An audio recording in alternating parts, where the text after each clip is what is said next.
Assassins greet shadows 2026.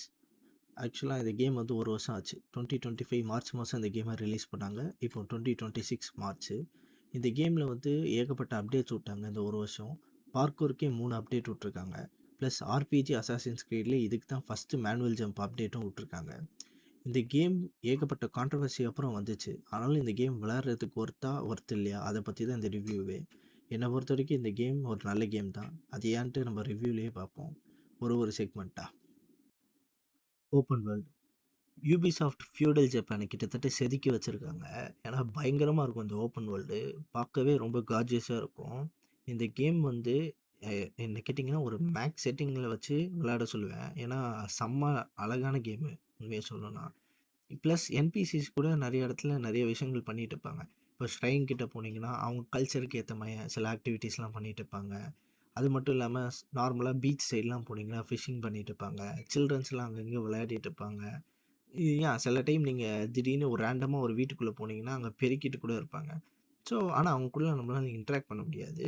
But இந்த விஷயம்லாம் பார்க்க நல்லாயிருக்கும். ஒரு ஓப்பன் வேர்ல்டில் ஓரளவுக்கு நல்லாவே செஞ்சு வச்சுருக்காங்க. பார்க்க பயங்கரமாக இருக்கும். ப்ளஸ் அந்த விண்ட் சிஸ்டமும் நல்லாயிருக்கும். காற்றடிக்கிற திசையில் தான் நெருப்புகள், இப்போ நெருப்பு எரிச்சிட்டு இருக்கு வைங்களேன், காற்று எந்த சைடு அடிக்கிறோ அந்த சைடு நெருப்பும் போகும். அந்த மாதிரி லைக் விண்ட் இதெல்லாம் பயங்கரமாக பண்ணியிருக்காங்க. சீசனல் சேஞ்சும் அதுக்கேற்ற மாதிரி பயங்கரமாக பண்ணியிருக்காங்க. 4 சீசன் கிட்ட மாறும். அந்த சீசனுக்கு ஏற்ற மாதிரி அந்த இடமே மாறும். லைக் கலர்ஃபுல்லாக இலைகளோட கலர் கூட மாறும் ஒரு சீசனுக்கு ஏற்ற மாதிரி. அதுவும் கேம் பிளேயும் அதை அஃபெக்ட் பண்ணும். இப்போ நான் நாவை வச்சு ஒரு அசாசினாக மேலே ரூஃப் டாப்பில் போயிட்டு இருக்கும்போது ஐஸ் தேங்கி உடஞ்சி போயிருக்கும்ல, அது கீழே உடஞ்சி விழுந்து அந்த சவுண்டை கேட்டு எனிமி டிடெக்ட் பண்ணி நம்மளை கண்டுபிடிச்சி அட்டாக் பண்ணுறதுக்கும் ஒரு வாய்ப்பு இருக்குது. அதே மாதிரி ரெய்னி சீசன் அப்போ நமக்கு சவுண்ட் அதிகமாக எனிமிக்கு கேட்காது. ஸோ நம்ம வேகமாக போய் பின்னாடி அசாசினேட் பண்ணாலும் அவ்வளோ சீக்கிரமாக அவன் கண்டுபிடிக்க மாட்டான். ஸோ இந்த மாதிரி விஷயம்லாம் கூட கேம் பிளே அஃபெக்ட் பண்ணுற அளவுக்கு வச்சுருக்காங்க. யூபிசாஃப்ட் வந்து இந்த இதில் எனக்கு தெரிஞ்சு பெஸ்ட்டாக பண்ணியிருக்கான். வேர்ல்டில் மட்டும் சொல்கிறேன். ஃபியூடல் ஜப்பானை வந்து அழகாக செஞ்சுருக்கான். அது உண்மைதான். சரி, ஃபியூடல் ஜப்பானை ஒழுங்காக பண்ணிட்டான். ஆனால் அந்த வேர்ல்டு வந்து பார்த்திங்கன்னா பார்க்கோருக்கு செட் ஆகுமா கேட்டிங்கன்னா அந்த அளவுக்கு செட் ஆகலை. இங்கே அதான் பிரச்சனை. ஏன்னா எல்லாமே சின்ன சின்னதாக இருக்கும் வீடுலாம். லைக் உங்களுக்கு அந்த பார்க்கோர் ஃப்ரீடம் கிடைக்காது. மற்ற அசாசின்ஸ் கிரீட் கேம் சொல்கிறேன். ஆனால் இப்போ வந்திருக்க லைக் ஆர்பிஜி அசாசின்ஸ் கிரீட்லேயே வந்து இதில் எனக்கு பெஸ்ட்டாக தான் ஃபீல் ஆச்சு. மிராஜும் கொஞ்சம் நல்லா தான் இருந்துச்சு. பட் இப்போ ஏகப்பட்ட அப்டேட்லாம் விட்ருக்காங்க. உங்களுக்கு மேனுவல் ஜம்ப்லாம் நிறையா விட்ருக்காங்க. ஸோ எனக்கு வந்து சாலிடாக தான் இந்த ஃபீல் ஆச்சு. ப்ளஸ் கிராபிள் ஹூக்லாம் கொடுத்துருப்பாங்க. அதெல்லாம் இருக்கும்போது எனக்கு பார்க்கோர், அதுவும் பார்க்கோர் வந்து மெயினாக நான் நாவே வச்சு தான் சொல்கிறேன். யாஸ்கே வச்சுலாம் நீங்கள் பார்க்கோரே பண்ண முடியாது. ஏன்னா தலைவன் ஒன் மேன் ஆர்மி கிட்ட இருப்பான். அவனை வச்சுட்டு நீங்கள் 20 பேர்கிட்ட சண்டை வேணால் போடலாம் தவிர பார்க்கோர் பண்ணுறதுக்குள்ளே உங்களுக்கு மூச்சு வாங்கி போயிடும். ஆனால் நாவே அந்த மாதிரி இல்லை. அவன் ரொம்ப ஃபாஸ்ட்டாகவும் இருப்பான், அஜைலாகவும் இருப்பான். ஸோ பார்க்கோர்லாம் பயங்கரமாக இருந்துச்சு. ஐ மீன் அவளை வச்சு பண்ணுறது சொல்கிறேன். லைக் பெஸ்ட்டுன்னு சொல்ல மாட்டேன். ஆனால் அவளுக்கு கொடுத்த அளவுக்குல லைக் இருக்கிற செட்டிங்கில் எனக்கு தெரிஞ்சு டீசெண்டாக தான் இருந்துச்சு. வந்த ஆர்பிஜியில் எனக்கு வந்து இதில் இருக்க பார்க்கோர் வந்து பிடிச்சிருந்துச்சி உண்மையை சொல்லணும்னா. ஸ்டோரி வைஸ் இந்த கேம் வந்து லேசி ரைட்டிங்னே நான் சொல்லலாம். ஏன்னா ஸ்டோரி என்னென்னா, நாவேவோட அப்பா வந்து ஒரு பாக்ஸ் வச்சுருப்பாரு. அந்த பாக்ஸை யார் வச்சுருக்காங்களோ அவங்க தான் வந்து ஜப்பானை அடுத்து ரூல் பண்ணுற மாதிரி இருக்கும். கிட்டத்தட்ட 3 பாக்ஸ் இருக்கும். நாவேவோட அப்பா கிட்ட ஒரு பாக்ஸ் இது இருக்கும். அந்த பாக்ஸை தேடி ஷிம்பாஃபுக்குன்னு உள்ள ஒரு 13 பேர் கொண்ட மாஸ்க் போட்ட கும்பல் வருவாங்க. அவங்க வந்து நாவேயோட அப்பாவை கொண்டுட்டு அந்த பாக்ஸ் எடுத்துகிட்டு போயிடுவாங்க. திருப்பி அந்த 13 பேரையும் தேடி ஹண்ட் டவுன் பண்ணி அவங்க ஒருத்தரையாக கொல்றது தான் ஸ்டோரி. அதில் சில பல ட்விஸ்ட்லாம் வரும் சின்ன சின்னதாக. ஆக்சுவலாக அது நல்லா தான் இருக்கும். நல்லாலாம் சொல்ல மாட்டேன். பட் ரொம்ப சிம்பிளாக ப்ளெயினாக இருக்குது. அது மட்டும் இல்லாமல் டெம்ப்ளர்ஸோட கோரே இல்லை. ஏன்னா ஷேடோஸ்லேருந்து டெம்ப்ளர்ஸ் வந்து இந்த சிம்பாஃபுக்குவை கண்ட்ரோல் பண்ணுவாங்க. ஆனால் டேரெக்டாலாம் கனெக்ட் ஆகிருக்க மாட்டாங்க. ஆனால் இதே நீங்கள் வந்து யாஸ்கே வச்சு விளையாண்டிங்க வைங்களேன், யாஸ்கேக்குன்னு ஒரு ஸ்டோரி இருக்கும். யாஸ்கேவோட அம்மாவை வந்து சின்ன வயசுலேயே அவர் ஸ்லேவாக இருக்கும்போது கொன்றுவாங்க. அது கொன்னது வேறு யாரும் இல்லை, நூனோ கார்லோன்ட்டு ஒரு டெம்ப்ளர் தான் கொல்லுவான். அவன் கொல்லும்போது யாஸ்கேவும் கொல்ல ட்ரை பண்ணுவான். அந்த டைமில் ஒரு அசாசின் வந்து யாஸ்கேவை காப்பாற்றுவார். அந்த டைமில் தான் இவருக்கு வந்து இந்த விஷயம் எதுவுமே தெரியாது. அது அப்புறம் பல வருஷம் கழித்து திடீர்னு ஜப்பானில் வந்து லேண்ட் ஆவார். அதுக்கப்புறம் தான் திருப்பியும் நூனோ கார்லோவை பார்க்குற ஒரு நிலமை வரும். ஏன்னா நூனோ கார்லோ தான் வந்து திருப்பியும் இந்த சிம்பாஃபுக்குவே கண்ட்ரோல் பண்ணுற ஒரு ஆள். பார்த்தோனே யாஸ்கேக்கும் அவருக்கும் ஒரு சண்டை வரும். ஒரு ஒரு நல்ல டயலாக்லாம் எழுதியிருப்பாங்கன்னு வச்சுக்கோங்களேன். நல்ல சண்டை போகும். ரொம்ப சாட்டிஸ்ஃபையிங்கா இருக்கும் என்ன கேட்டீங்கன்னா. யாஸ்கே வந்து அந்த Nuno Carlo final pass fight வந்து நல்லாயிருக்கும். அவன கொல்றது சாட்டிஸ்ஃபையிங்கா இருக்கும். நாவேது அந்த மாரி இல்ல. ஒரு பாதியிலே விட்ட மாரி இருந்துச்சு. அந்த சாட்டிஸ்ஃபேக்ஷன் கிடைக்கல. ஃபுல்லா முடிச்ச மாரி. ஏன்னா, திடீர்னு வந்து அந்த பாக்ஸ்ல என்ன இருக்குன்னு ஓப்பன் பண்ணி கடைசி வரைக்கும் காட்டல. சரி ஓகே. அதுக்காக அவ்வளோ சண்டை போட்டோம். அது அப்புறம் வந்து அவனோட நாவையோட அம்மா வேற உயிரோட இருப்பாங்கன்னு சொல்லியிருப்பாங்க. அவங்க அம்மா எங்க இருக்காங்க? எப்படி உயிரோட இருக்காங்க? அத பத்தி எதுவும் ஃபுல்லா சொல்லல. ஒரு மாரி அரைகுறையா முடிச்சுட்டாங்க ஸ்டோரி. ஸோ என்ன கேட்டீங்கன்னா, எப்படி சொல்ல? ஒரு பொட்டன்ஷியல் உள்ள ஸ்டோரின்னு சொல்லலாம். ஏன்னா, அந்த பாக்ஸ்க்குள்ள ஏதாச்சும் டெம்ப்ளர் ஆர்டிஃபேக்ட் இருக்கு. இத வச்சு தான் அவங்க ஏதாச்சும் கண்ட்ரோல் ஏதாச்சும் டிஃபரெண்ட்டா எழுதியிருக்கலாம். இது என்னோட ஒப்பீனியன் தான். அத சொல்றேன். ஸோ அதெல்லாம் விட்டுட்டு நார்மலா ரிவெஞ்சா முடிச்சிருக்காங்க. அதுவும் முடிச்சது வந்து ஒரு ஓப்பன் வேர்ல்ட்னால ஒரு ஒரு பெர்சனையும் நீங்க டிஃப்ரெண்ட்டா யார போய் செலக்ட் பண்ணி லைக் டேக் டவுன் பண்ணலான்ட்டு உங்களுக்கு சாய்ஸ் இருக்கும். அது ஃப்ரீடம்னு சொல்லலாம். அதே மாரி ட்ராபேக்ன்னு சொல்லலாம். ஏன்னா, நீங்க ஒருத்தரையும் செலக்ட் பண்ணும்போது, யார கனெக்டிவிட்டியே இல்லாத மாரி ஃபீல் ஆகுது. ஒரு பெர்சன் டூ இன்னொரு person.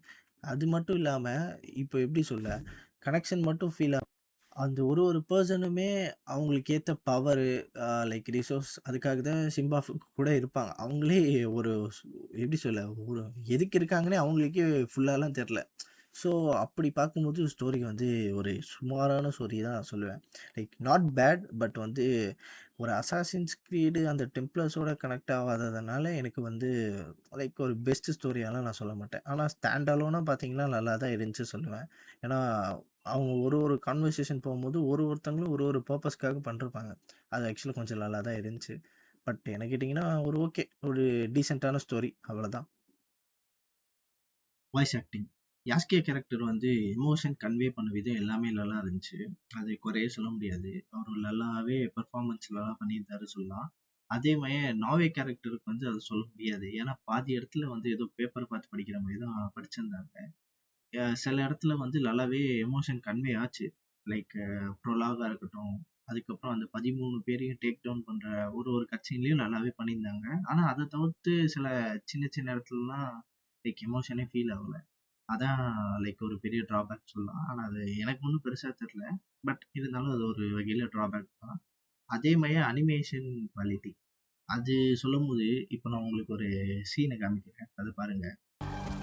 Wait! My heart belongs to you. But my blood is Egon. I will get you to Mibuno Castle. I'm coming with you. No. I need you elsewhere.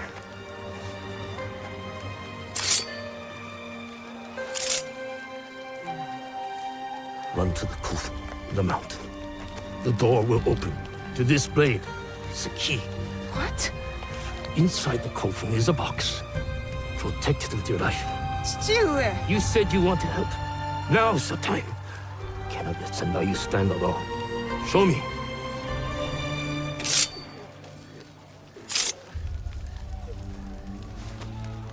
Go. I will meet you there. Now. Box. It cannot be opened. It cannot be taken. Promise me, Plum. I promise.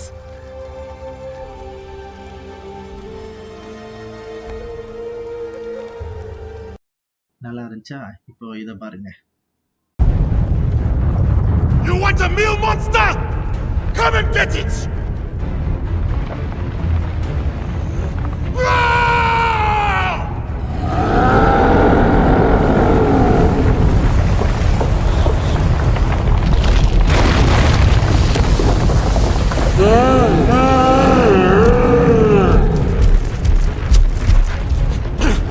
First கட்சினோட quality நல்லாவே இருந்திருக்கும். ஆனா second கட்சினோட quality பார்த்தீங்கன்னா, அந்த அளவுக்கு நல்லா இருந்திருக்காது. ஏன்னா, அது ஒரு சின்ன event. Attack and Titan cross over event.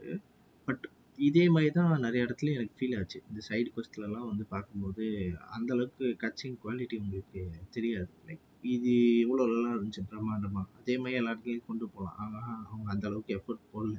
அது ஒரு ஃபேக்ட். ஸோ அதுவும் ஒரு வகையில ட்ராபேக்ன்னு சொல்லலாம். ஆனா அது மெயின் ஸ்டோரி அளவுல பெருசா உங்கள பாதிக்காது. எனக்கும் பாதிச்சதில்ல. ஸோ அது ஒவ்வொருத்தவங்களையும் பொறுத்து. ஏன்னா மெயினா கட் சீன்லாம் எனக்கு ப்ளே ஆகும்போது கேசிடி 2 தான் ஞாபகம் வரும். இந்த சைட் குவெஸ்ட்லாம் பண்ணும்போது. ஏன்னா பெருசாலாம் எதுவும் பண்ண மாட்டாங்க. மண்டையும் கையும் ஆட்டிட்டு பேசுவாங்க.